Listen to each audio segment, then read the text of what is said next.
Assalamualaikum warahmatullahi wabarakatuh. Salam sejahtera untuk kita semua. Semoga Tuhan Yang Maha Esa selalu menganugerahkan kesehatan kepada kita sekalian dan juga semangat untuk terus belajar. Bahasan pada pertemuan kali ini yaitu mengenai risiko audit yang bisa saja terjadi dalam pelaksanaan audit oleh pihak akuntan publik.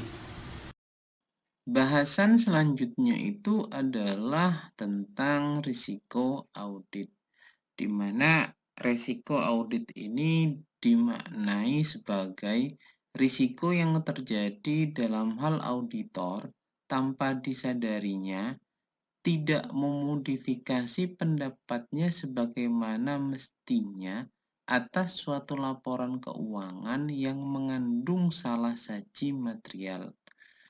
Maksudnya adalah auditor dalam hal ini dia tidak bisa mengkaji laporan keuangan yang memiliki salah saji material sehingga menyebabkan opini yang diberikan itu tidak sesuai dengan seharusnya. Nah, resiko audit ini digolongkan menjadi dua, yaitu resiko audit keseluruhan dan resiko audit individual. Apa itu risiko audit keseluruhan? Risiko audit keseluruhan itu dimaknai bahwa auditor menentukan risiko audit keseluruhan yang direncanakan, yang merupakan besarnya risiko yang dapat ditanggung oleh auditor dalam menyatakan bahwa laporan keuangan disajikan secara wajar, padahal kenyataannya laporan keuangan tersebut berisi salah saji material. Nah, auditor dalam hal ini itu telah mempersiapkan segala bentuk kemungkinan terjadinya risiko audit keseluruhan ini. Semisal dia memberikan opini wajar tanpa pengecualian, tapi ada beberapa komponen laporan keuangan itu yang berisi salah saji secara material. Namun, pihak auditor dalam hal ini itu tidak menemukan. Kenapa kok tidak bisa menemukan salah saji yang material? Karena kita ketahui bahwa dalam pelaksanaan audit itu tidak semua bukti transaksi diperiksa. Auditor itu hanya menggunakan sampling saja. Dan sampling yang dipergunakan itu memiliki tahapan awal adalah yang materialitas. Setelah materialitas ditentukan, maka tingkat sampelnya itu yang dipergunakan itu berapa. Itu ditentukan terlebih dahulu, sehingga sampel yang dipergunakan itu tidak secara keseluruhan. Bukti transaksi itu tidak dipergunakan secara keseluruhan untuk menentukan yang namanya proses audit, sehingga ada kemungkinan bukti transaksi yang tidak diperiksa itu berisi salah saji material. Nah, resiko inilah yang oleh pihak auditor itu telah ditentukan secara keseluruhan.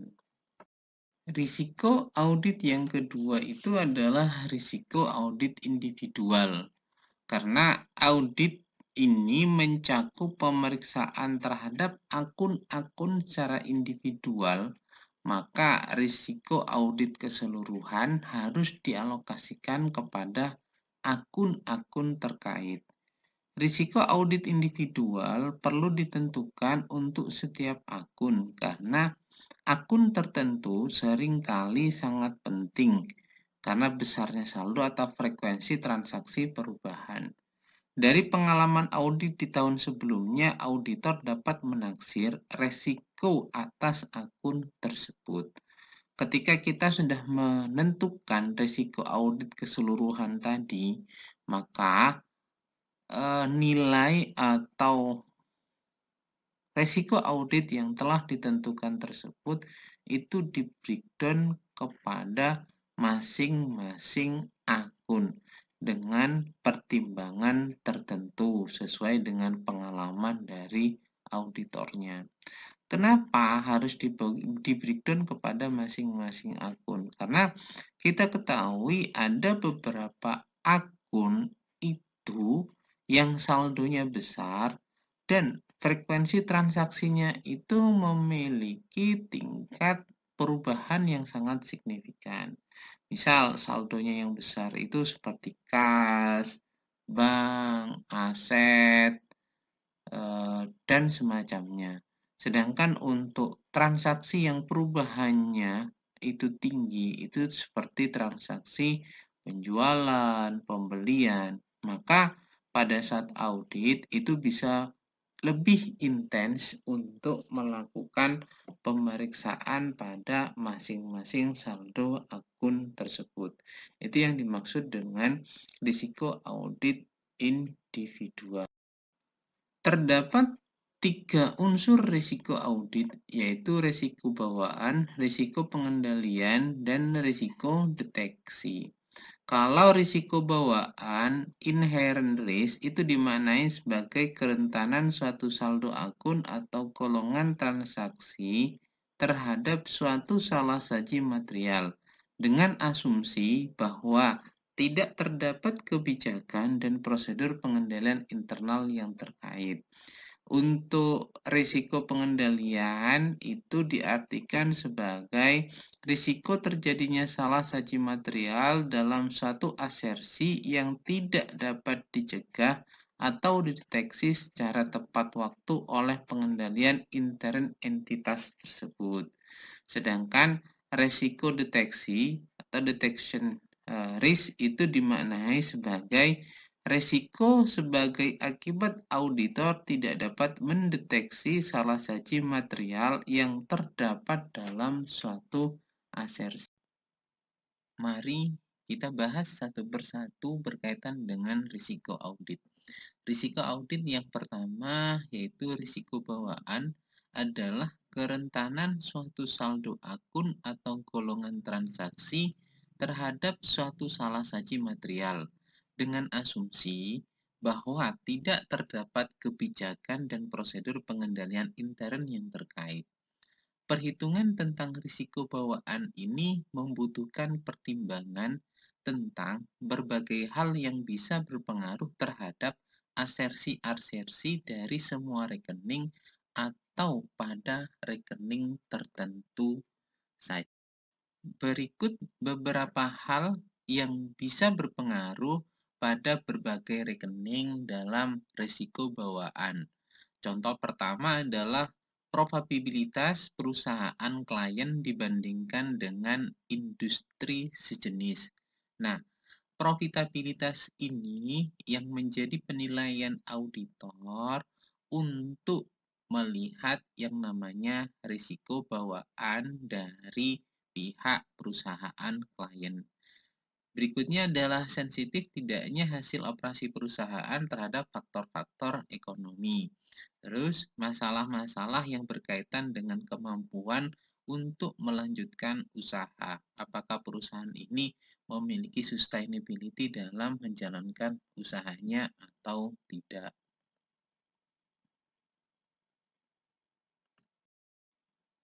Contoh lainnya yaitu tingkat kesulitan dalam mengaudit rekening atau transaksi. Adanya keterkaitan dengan persoalan akuntansi yang rumit dan menjadi bahan perdebatan. Terus, kerentanan terhadap kemungkinan terjadinya kesalahan serta kompleksitas dalam hal perhitungan. Ini yang beberapa hal yang berpengaruh terhadap rekening tertentu dalam risiko bawaan. Risiko yang kedua yaitu risiko pengendalian.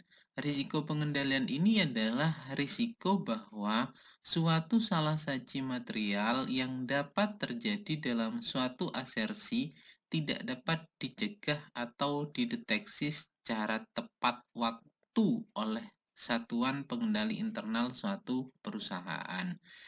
Keefektifan pengendalian intern atas suatu asersi akan mengurangi risiko pengendalian. Sebaliknya, ketidakefektifan pengendalian intern akan meningkatkan yang namanya risiko.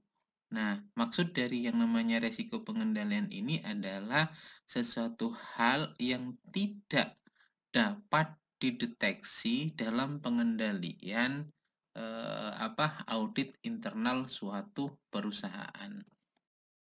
Risiko yang terakhir yaitu risiko deteksi. Merupakan risiko bahwa auditor tidak dapat mendeteksi salah saji material yang terdapat dalam suatu asersi. Risiko deteksi merupakan suatu fungsi keefektifan prosedur auditing dan penerapannya oleh auditor, sehingga risiko auditor dapat diubah dengan memodifikasi sifat, saat, dan luas pengujian substantif yang dilakukan untuk setiap asersinya. Itu 3 risiko dalam audit. Sehingga dalam resiko audit ini memunculkan rumusan untuk model resiko audit, yaitu RA sama dengan RP dikali RP dikali RD, di mana RA itu adalah risiko audit, sedangkan RP-nya adalah risiko bawaan, dan RP-nya adalah risiko pengendalian, serta RD-nya adalah merupakan risiko deteksi. Dalam beberapa literatur, rumusan model tersebut itu menggunakan istilah AR sama dengan IR dikali dengan CR dikalikan dengan DR. Tapi pada prinsipnya sama. Ini adalah contoh di mana auditor menentukan risiko audit untuk asersi piutang, yaitu AR-nya 5%, IR-nya 90%, dan CR-nya 20%. Maka bagaimana menentukan nilai dari yang namanya risiko audit? Risiko audit itu kita masukkan rumusnya adalah AR sama dengan IR dikali CR dikali dengan DR.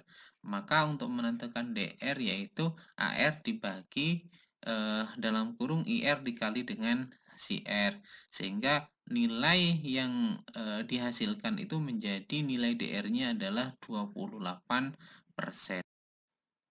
Untuk menentukan angka tersebut itu ada beberapa indikator pertimbangan auditor dalam menentukan yang namanya risiko audit. Pertama yaitu gaya manajemen, di mana kalau misalnya didominasi oleh pengawasan kelompok, maka indikatornya lebih rendah. Tapi kalau didominasi oleh satu orang akan lebih tinggi. Yang kedua yaitu sikap manajemen terhadap laporan keuangan. Kalau konservatif ya lebih rendah, sedangkan kalau agresif dia lebih tinggi. Yang ketiga, tingkat perputaran staf akuntansi.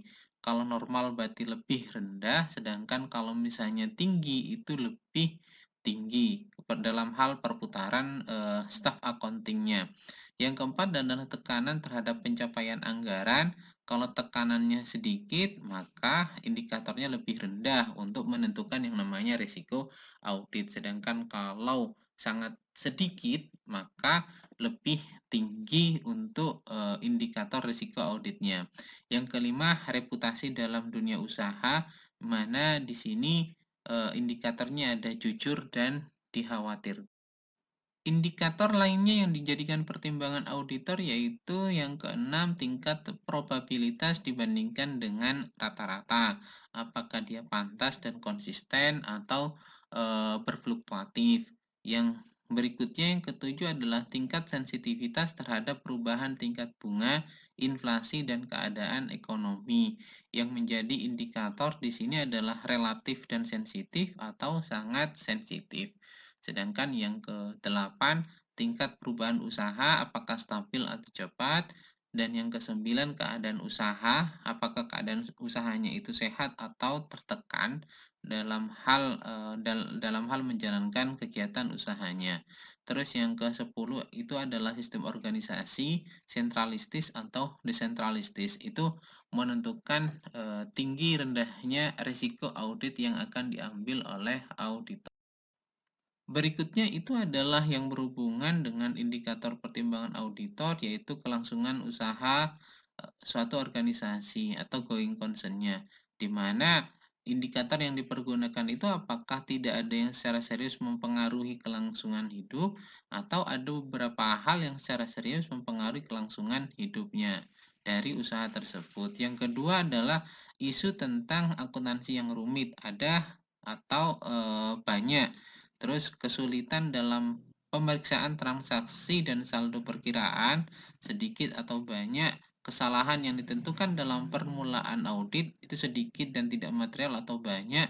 Dan yang ke-15 itu adalah hubungan dengan klien.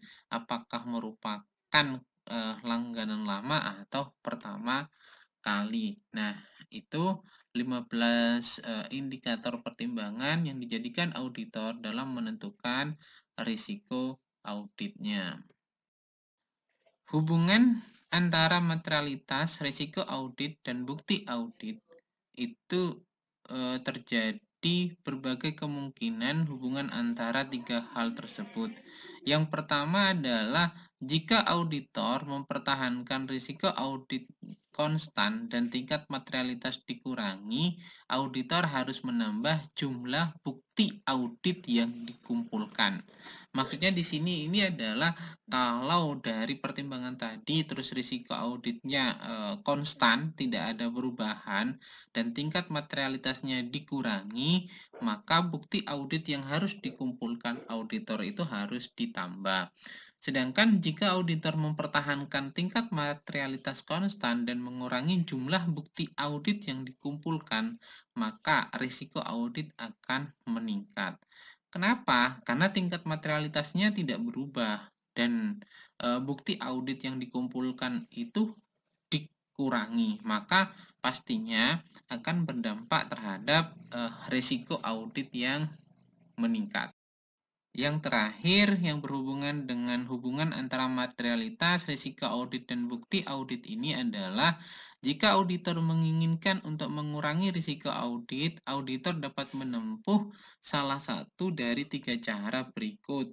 Yang pertama adalah menambah tingkat materialitas, sementara itu mempertahankan jumlah bukti audit yang dikumpulkan atau menambah jumlah bukti audit yang dikumpulkan, sementara itu tingkat materialitasnya tetap dipertahankan, atau menambah sedikit jumlah bukti audit yang dikumpulkan dan tingkat materialitas secara bersama-sama, sehingga terjadi yang namanya pengurangan terhadap risiko audit.